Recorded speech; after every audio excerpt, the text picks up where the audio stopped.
յուղից, մազերի փայլից, եթե տանը ծրկի հոտ է զգում, բանձիր այն ինչից է։ Իսկ եթե կրակը սկզբում փոքր է, 60 վարկով իրը չվարվող ծայրից գցիր հատակին և գլորիր։ Իսկ եթե հնարավոր չէ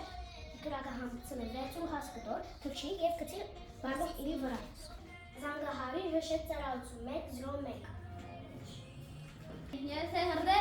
դրան դիմաց ջուր լցրու, որպեսզի կրակը չտարածվի հարևան սենյակ։ Դուռն ու պատուհանը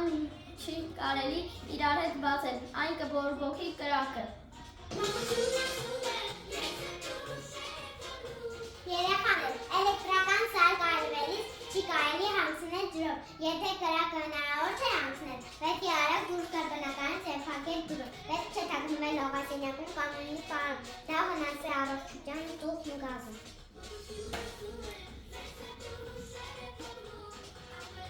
Նկարանից հեռանալիս պետք է իջնել աստիճաններով, պետք շոկտվել վերելակից, բայց եթե բաց պատեր կամ կա, բաղավը կանդեղես, որ մարդիկ լսեն։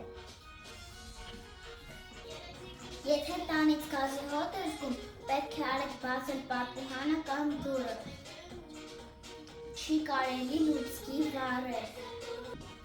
Եթե տանը հետեր է, պետք է արագ սարքել հրշեջ ծառայություն 101, իսկ եթե վարվում է քո հագուստը, պետք է արագ հանել և հավարվել հատակին, իսկ եթե վարվում է ուրիշի հագուստը, պետք է օգնել հանել այն։ Պետք է լսել հրշեջներին, նրանք գիտեն ինչպես վարվել նման իրավիճակներում։